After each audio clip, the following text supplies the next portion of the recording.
frustrating disappointment. The launch of a SpaceX Crew Dragon capsule carrying a 4-man crew bound for the International Space Station was called off with less than 3 minutes to go early Monday because of trouble with the system used to ignite the Falcon 9's first stage engines. Crew 6 Commander Stephen Bowen, Warren Woody Hoburg, cosmonaut Andriy Fedyaev, and Emirati astronaut Sultan Al Nayati, the first Arab assigned to a long-duration station flight, took the scrub in stride and patiently waited inside the spacecraft while the rocket's propellants were drained away. SpaceX's closeout team then returned to the pad, opened the capsule's side hatch, and helped the crew climb out of the vehicle for the drive back to NASA crew quarters. It was the first non-weather-related launch scrub for a Crew Dragon spacecraft since the ferry ships began carrying astronauts to the space station in 2020. The scrub was triggered by a problem with the engine igniter fluid, a chemical known as triethylaluminum trithylboron, or TTB, that reacts with liquid oxygen to spin up the Falcon 9's 9 first-stage engines. If the problem can be resolved in time, NASA and SpaceX will make another attempt to launch the Crew 6 mission at 12:34 a.m. EST Thursday. Mission managers passed up a Tuesday launch try because of expected bad weather, and Wednesday was ruled out because of space station rendezvous requirements, along with disappointing the crew. The scrub also spoiled a chance for SpaceX to launch 3 Falcon 9 seconds in just 13 hours, with afternoon launches planned in Florida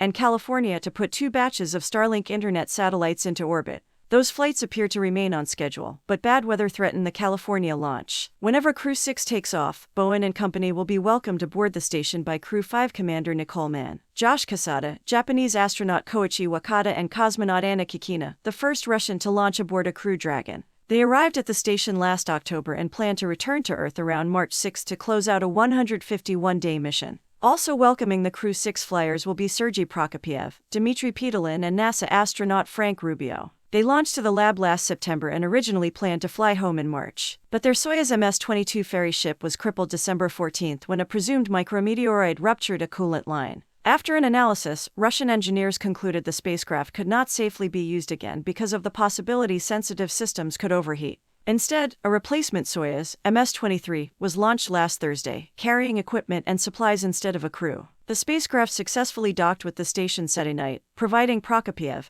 and his crewmates with a safe ride home. But to get the crew rotation schedule back on track, the trio will have to spend an additional 6 months in space, coming home this fall after a full year in orbit. They'll share the station with Crew 6 for most of that time. Al Nayati, a father of 6, is the second Emirati to fly in space but the first named to a full-duration 6-month stay aboard the station. During his expedition, 2 Saudi flyers will visit the lab complex for about a week as part of a commercial mission managed by Houston-based Axiom Space. "I think it's going to be really interesting," Al Nayati said after arriving at the Kennedy Space Center last week. "It's for the sake of science, for the sake of spreading the knowledge about how important it is to fly and to push the boundaries of exploration, not only in the leading countries. Our region is also thirsty to learn more, and I think we will be ambassadors in these missions. Hopefully, we can come back with knowledge and share whatever we learn with everybody."